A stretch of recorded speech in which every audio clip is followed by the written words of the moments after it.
to Productpreneur Success HQ. Catherine Langman here, and I just have released a new blog this morning all about how to boost your e-commerce sales. And you know, this is really prompted by a lot of people in my audience, client base, and others who I can see are really kind of at that point where they just really need to boost sales on their website. So, you know, we are kind of at the beginning of the lead up into the holiday season. We're at the start of spring here in Australia, so new products coming out and being released and all sorts of things. But also, I have been hearing a lot of people talking about their website just not performing that great, and it's not converting the sales that they would really like, and not really knowing what to do to fix it. And it can feel a little bit demoralizing, I know, when you see, other websites that or other businesses that you can see that they're just doing absolutely amazing things, and the green-eyed monster can get the better of us sometimes, and we want to be like that. And fair enough. So my latest blog post, you can see in the link, gives you 12 ideas for how you can start to boost your e-commerce sales fast. So these are, quick stop ideas that you can kind of get up and running really quickly, and they should give you a fairly quick boost to your sales. So without further ado, I've got my list right here behind me, behind the camera. So the first idea, and this is in no particular order, I don't have any particular favorites on this list. So in no particular order, the first idea is to run a clearance sale. Now, as I said, we are in a new season, so if you do have any old season stock lying around, now is the time was about, the latest time that you might want to get rid of it. Or you can have a clearance section on your website and include it, as a link in the bottom of your email newsletters as well. So a lot of times we'll see that customers will go and buy something new, and then they'll go to the sales section and add some of those things as well. Second idea is to hold a Facebook garage sale. Now, a couple of my clients have done this with quite good success. Again, this is when you're really wanting to get rid of old stock. And anything that's just been sitting around, it's taking up shelf space, and it's also taking up capital. So freeing up some cash from that stuff would be ideal. So generally speaking, you don't expect to make huge amounts of profit on a garage sale type event. It's to clear that stock and to free up that cash so you can spend it on something else that's going to sell better.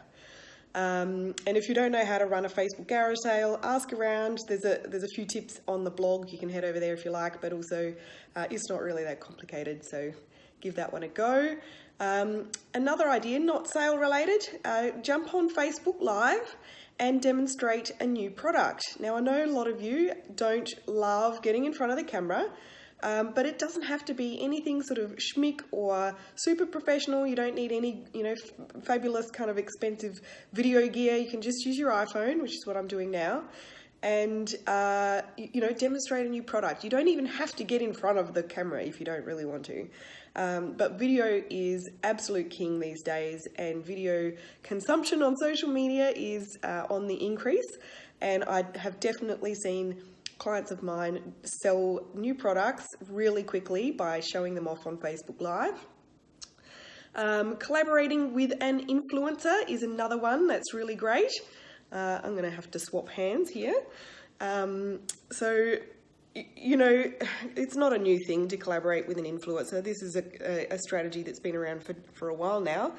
But where it works is if you are, it needs to be something that you do sort of several times. So it's not like a one-off type thing that you work with one influencer and then, expect that to be an overnight hit of sales success. So try and kind of make it a regular monthly thing if you are going to give that a go. I have had clients see about 30% spike in sales from regularly, on a monthly basis, working with some good quality influencers that share their customer base. Another one is to run a themed promotion. So themed promotions like Mother's Day, World Environment Day, Breastfeeding Day or Week. I think that's been just recently. Coming up, there's obviously Black Friday, Cyber Monday. That's a pretty big campaign. But, themed promotions like, even something like something to do with spring now that we're in spring. Pick some kind of an anchor point that you can theme a promotion around. Put together some cool bundles that work with that theme, and pull together some imagery that relates to the theme, and get that out there on social media and email, and of course on your website. What else have I got on my list?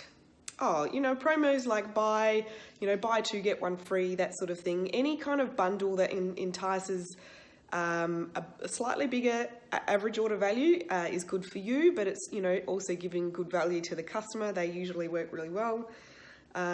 Free shipping, that it's been something that works really well for most of my clients consistently, especially if it's free express shipping.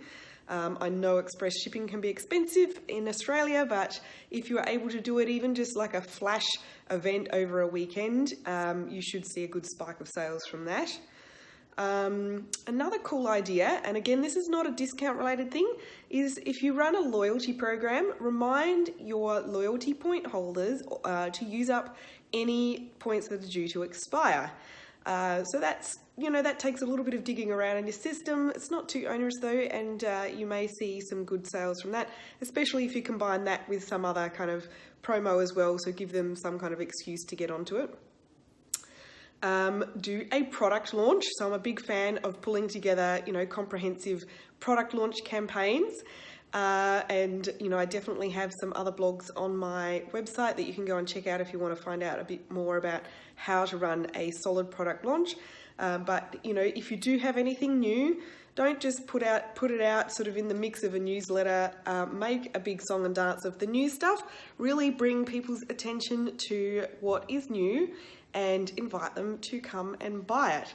And if you have several things that are new, don't launch them all at once. Kind of split them up and give everything a little bit of its own attention, if that makes sense. Running a giveaway. Now, how on earth could a giveaway drive sales for you? Well, here is a cool idea. If you have a product that's, one of your most popular products, preferably something that is of a reasonably high value, like a couple of $100, offer that up as a giveaway, run it for a month. Excuse me, I'm at the tail end of a cold at the moment. Run a giveaway, and basically how you enter is anyone who spends over a certain dollar amount in your store for the month gets to enter the giveaway. Now, if you are offering up a super popular hot ticket item as the prize, you need to sort of include the statement that if because what can happen is people, if these things sell out, as has happened with clients of mine in the past, they've used a really popular product for the giveaway and they sell out really fast. So the condition there is if you have already bought it, like if you actually buy that item because you don't want to miss out, you don't want to risk missing out, and then you end up winning, then you get your purchase price refunded. So hopefully that makes sense. But that can really drive some good sales as well. Getting to the end of the list here, use scarcity. So this really goes for anything that you are doing, but any type of promotion that you are using to drive sales, you must use scarcity. So that means, you need to give an end date to the promotion or the offer or the launch or whatever it is that you are doing. And don't make it too far in the future. Like, try and run it over a period of days or a week. So if you want to make sales now, don't offer this thing for a really long time. And remind people of that due date, the end date coming up. And the last thing that I have on my list here is to use Facebook ads, and I'm meaning targeted Facebook ads. So the best sales that you will get from your Facebook ads is to run ads to your warm audiences. So warm audiences are things like your existing email list, people who have engaged on your Facebook and Instagram page, those sorts of audiences, people who have been on your website in the last 30 days. So you will find that the people who respond and purchase quickest from Facebook ads will be those audiences. Whereas if you're showing ads to cold audience, so people who are new to your brand or new to your online store, they will take a bit longer and be a bit more expensive to convert. We will talk about Facebook ads again on another day because that is one of our areas of expertise here. But not today. I just want to give you some really tangible ideas that are quick to execute to really get your sales up and pumping as quickly as possible.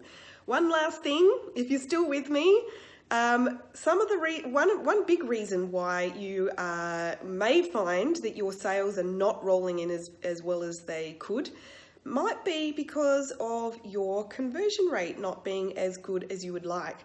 And there's certainly other reasons. There's many reasons why a website may not be converting as sales as well as you'd like. And if you would like to identify what that is, I actually have a free website audit that will actually help you, a website assessment that will help you to figure out what is the actual sales killer that's happening on your website, because it is a little bit different for most different websites.